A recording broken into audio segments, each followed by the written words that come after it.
Okay, magandang araw. Ito po ang Iparas kay Paras. Ako po si Eli Saludar. Kasama natin si Sek Jing Parasek. Magandang araw sa iyo. Magandang araw, paring Eli. Magandang araw naman muli sa ating mga mahal na mga kababayan. At masyadong anticipated in the next 4 days. Magkakaroon na ng State of the Nation Address. At muli na namang maririnig natin ang mga kasinungalingan nitong bangag na Pangulo. Ano na naman kayang sasabihin?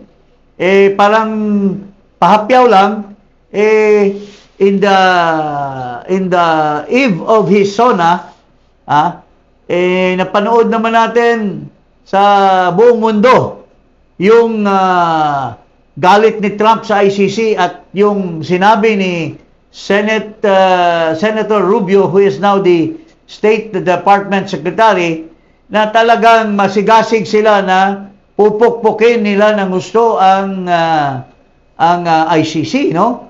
At siguro personally na inutusan ni Trump si Rubio na pumunta dito at sasabihan si Marcos, wawarningan na ikaw sa isa sa mga allies natin na sumusuway sa aming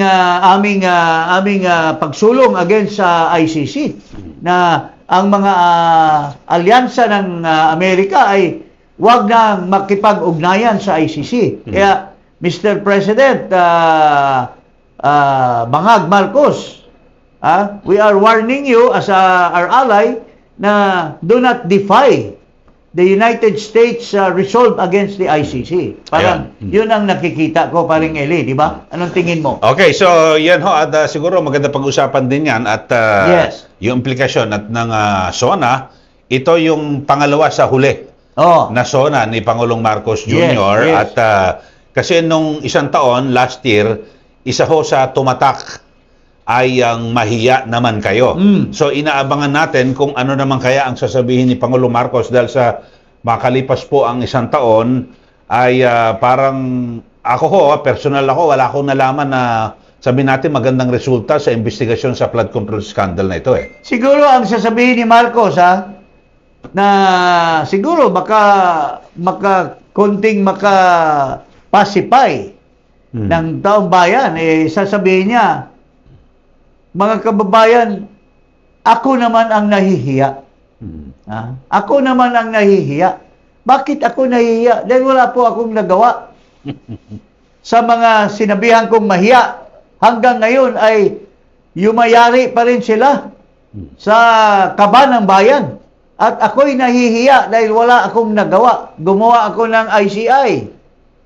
Ano ba? ICI? Independent Commission for Infrastructure. Wala pong nangyari. Nag-resign si Bibb Singson, nag-resign yung isang auditor. 41 million Sek Jing ang ginastos natin doon. Tapos yung report ng ICI, bakit hindi inilabas ng Pangulo sa publiko? Tapos sasabihin niya, pasensya na po kayo, wala talaga akong nabingwit na isda sa pag-travel ko. Bilyon-bilyon po ang nagastos ko. Walang gusto mag-invest. Yun ang mga dapat na nasa SONA. Pasensya na po kayo. Hindi ko talaga nataas yung nababa yung presyo ng bigas. Nag-failure ako. Nabigo po ako. Kaya ang title ng SONA mo, Marcos, ako ang nahiya sa inyo, mga kababayan. Paring Eli. Kasi dito ho, ang State of the Nation Address, talagang isa po sa pinakakahulugan, yung tunay na kalagayan ng bansa na iuulat ng Pangulo sa bayan, di po ba? So yung mga binabanggit mo, parang yan ba ang tunay na kalagayan? Yan ang tunay na kalagayan. Like, nahiya po ako dahil hirap tayo makautang. So, ang ginawa ko po, pinagbibili ko yung gold. Pinagbibili ko yung terminal. Ibinenta na lang. Ibinenta ko. Pinagbili ko. Itong long mile na binawi ng Presidente Duterte sa mga walang hiya na sa mga Prieto. binawi ni Duterte, ako naman ang magbibenta. Ibibigay ko sa, may kickback na naman kami dito. Sabihin niya gano'n. Kasi sa gold, 100 billion yung nawala. Dito sa terminal na ibibenta din. Ito pero sa idudugtong ko na siya. Diyan sa ano no, yung San Miguel pala ay nagbigay ng 30 billion upfront payment. Diyan sa ano no, sa pagpanalo nila. Sa Manila International Airport at representing upfront payment from the San Miguel Corporation. So 30 billion sa kaya napunta yung 30 billion. So marami nagtatanong. Tapos nahiya naman ako dahil pinagkukuhanan ko ng pera yung DBP, yung land bank na nakalaan na yan para sa mga farmers, para sa mga entrepreneur, pinagkukuhanan ko. At ito lang, nilagay ko lang yung pera sa mga cronies ko. Sa paraan ng maharlikapan. Nahiya po ako sa inyo, mga kababayan. Yun dapat ang speech mo, bangag! Pero dito ay magandang pag-usapan natin ito hong issue ng ekonomiya kasi sa SONA, di ba? Dapat tinihimay-himay yan. Kasi ngayon ay patuloy na tumataas na naman yung presyo po ng produktong petrolyo at sa katunayan ay ang ginawa ho ni Pangulong Marcos Jr. ay mamimigay ng ayuda na naman sa 4Ps at iba pa mga mahirap nating kababayan. Pero lugi ho, dihado ho yung mga talaga nagbabayad din po ng buwis, yung mga pangkaraniwan, yung middle class. Kasi ang mga middle class at saka yung nasa laylayan na may trabaho pero automatic yung nasa laylayan na para maging mahirap. Yung malapit na maging mahirap. Yung malapit na maging mahirap, hindi yung mga mahirap. Yan, Pero yun ang nagbubuhis pa rin kasi kumikita din yan ng konti. Underemployed, pero working class yan. They still pay taxes. Pero wala yang return sa taxes na binabayad nila dahil ang ginagawa nitong bangag administration, itong mga AKAP, mga AX, kung ano-ano, hindi naman nakikinabang ang middle class yan. Ang nakikinabang yung pinaka nasa baba na ang politiko ang namimili kung sinong bibigyan. Di ba?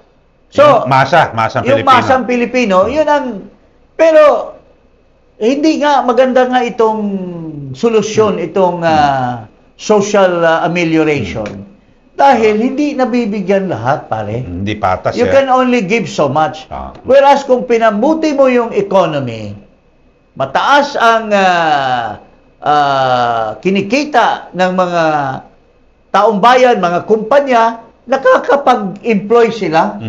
At sporadic ang employment all over the country. Hindi yung pinipili mo lang yung mga AX, mga kung ano-ano, pipilain lang ang makikinabang. Kaya nga, it is a wrong start from the beginning ng administration ito.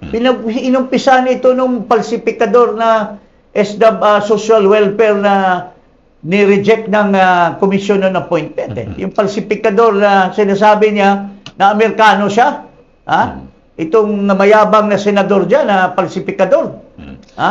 Pero dito, binamagit mo, Segjin, yung talagang lagi inaalagaan yung masang Pilipino 4Ps. Pero nagtataka ko dahil sa may mga lumabas po na mga latest survey mula sa Publicos, SWS at Pulse Asia, bakit bagsak ang Pangulo dahil sa inaalagaan niya yun? Bakit ganun? Bagsak pa rin siya sa rating, kanyang approval at trust rating. Well, unang-una, wala talaga na siyang kredibilidad. Lahat na, in other words, nagiging jinx ka na, pareng Marcos. Everything you touch turns into nothing. Kaya wala pong nangyayari.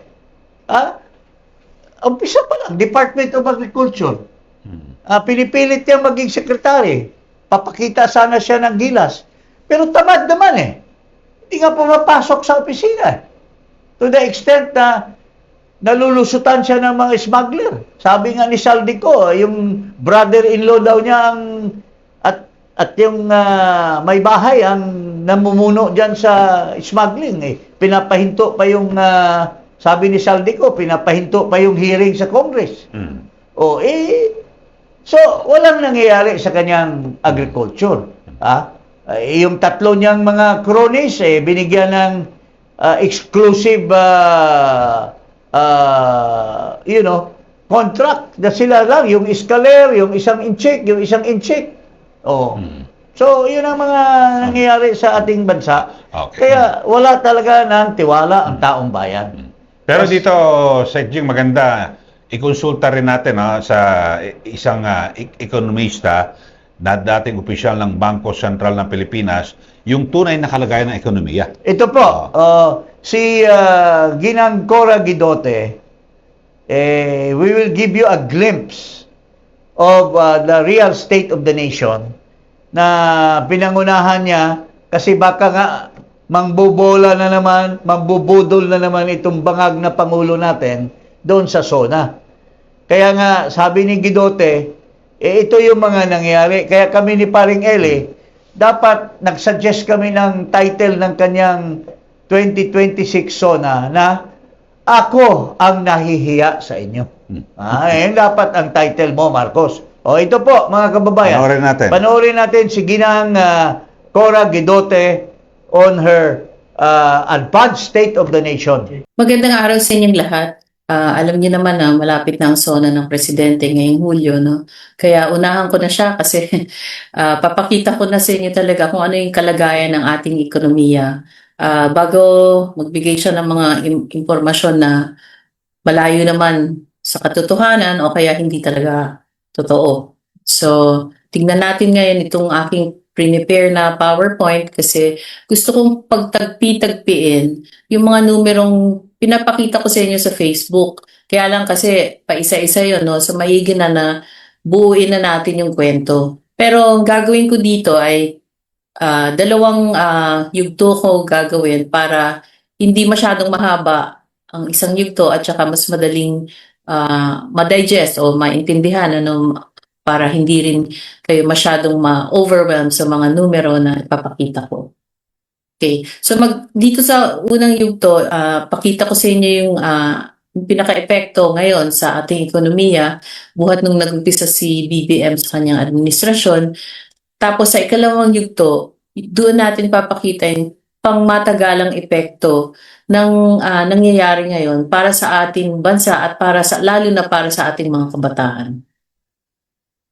So ito yung unang yugto. Mag-uumpisa ako dito sa yung mga survey na nangyari, no? Kasi ito yung parang rini-reflect nito, yung talagang sentiment ng mga tao ngayon tungkol sa pamumuno ng ating Pangulo. So pagdating sa satisfaction rating, okay. So ito yung parang approval ng mga tao, no? Talagang negative, pabagsak. At imagine galing siya sa 65% or 44%, depende kung sino yung naggawa ng survey, no? Tapos naging negative. Dito nakakahinayang kasi may kita mo na talagang hindi naramdaman ng mga tao yung mga ginagawa niya na sinasabi niyang serbisyo, no, para sa taong bayan. At mas mabigat itong trust rating kasi ito yung sinusukat yung tiwala ng mga tao sa ating Pangulo. So sa Pulse survey na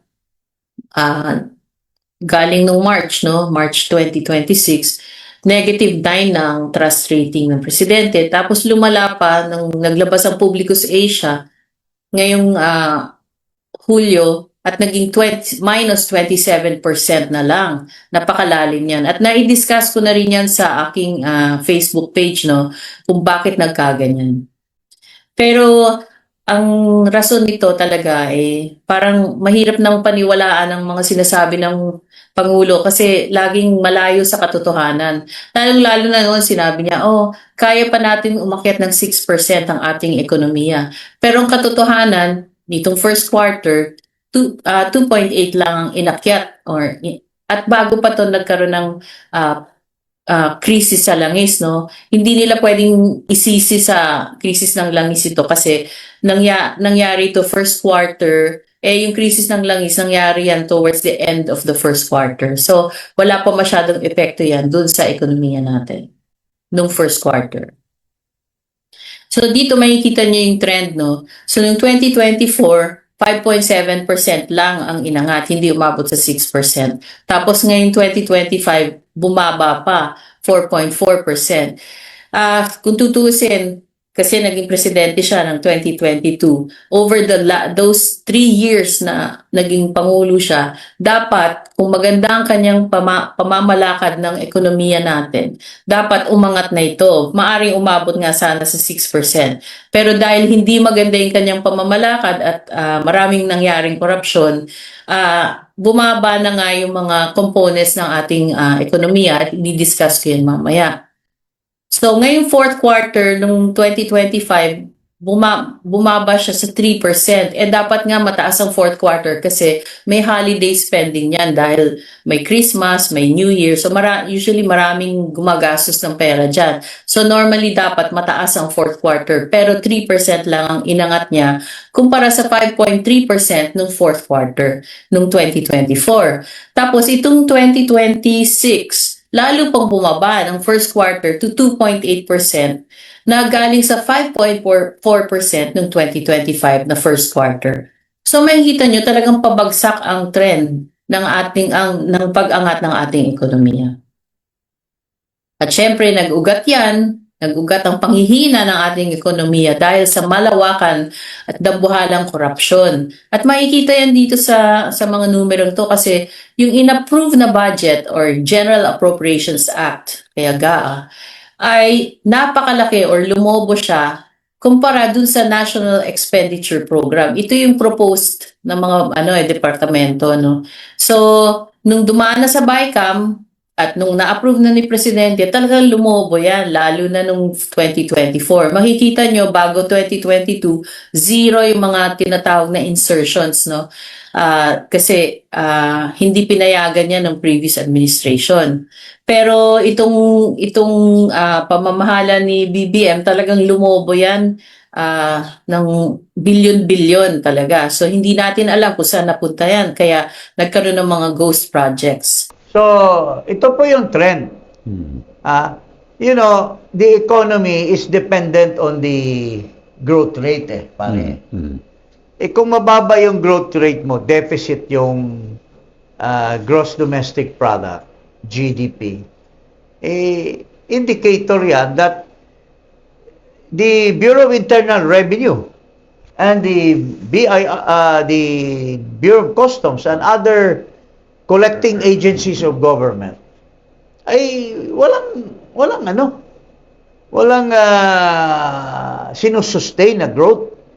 Tapos kaya nga nagkakaroon ng tulad ng pinipredict nila ngayon, ang 2025 or itong 2026, 6.7 trillion.